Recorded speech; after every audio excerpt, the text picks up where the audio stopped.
भारतीय सेना ने उसी की भाषा में नहीं, हमारी अपनी सीधी सटीक भाषा में जवाब दिया है।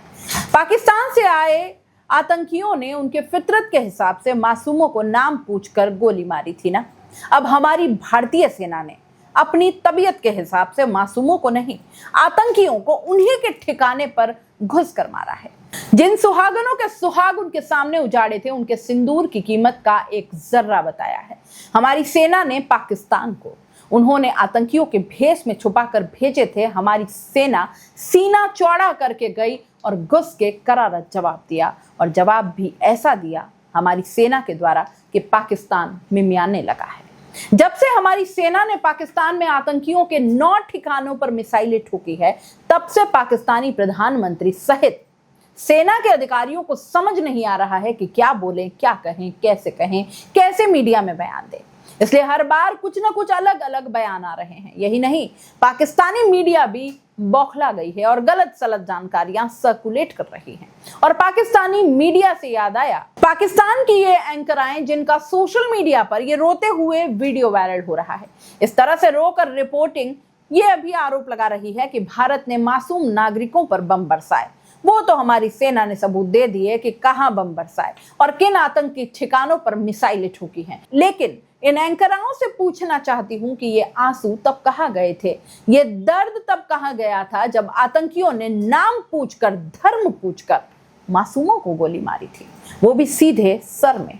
तब तो इन्हें कोई दुख नहीं हुआ था, तब कोई अफसोस जाहिर नहीं किया, किसी भी पाकिस्तानी चैनल ने कहीं कोई अफसोस जाहिर नहीं किया। हम तो ठोक कर कह रहे हैं कि हमारी सेना ने, हाँ, सेना ने तुम्हारे देश में पल रहे आतंकियों के ठिकाने को ठिकाने लगा दिया है, और उसमें जो आतंकी पल रहे थे उन्हें हलाक किया है। किसी आम नागरिक को नुकसान नहीं पहुंचाया, उनको ठोका है जो यहां धर्म पूछकर गोली मार कर गए थे कायरों की तरह। और धर्म पूछकर गोली मारने का बड़ा शौक है ना, कि ऐसा करेंगे तो भारत में सांप्रदायिकता बढ़ेगी, नफरत बढ़ेगी। तो सुनो, उसका जवाब भी दिया है हमारे देश की सेना ने। बहुत शौक था ना धर्म पूछकर मासूमों को मारने का। लो पूछ लो सोफिया कुरैशी का धर्म, उसने बता दिया है कि कैसे ठोका है, तुम्हारे दहशतगर्दों को कैसे ठोका है, आतंकियों को कैसे ठोका है। और पूछो सोफिया से, बता रही है कि कहां कहां छुपे थे और कहां ठोका। इसलिए अब कोशिश नहीं करेंगे इस तरह की। नहीं सुना है तो सुन लो। आपको बता दें कि 100 से ज्यादा आतंकी मारे गए हैं इस हमले में। और सबसे बड़ी खबर ये कि आतंक का सरगना आतंकी मसूद अजहर के परिवार के 10 लोग मारे गए।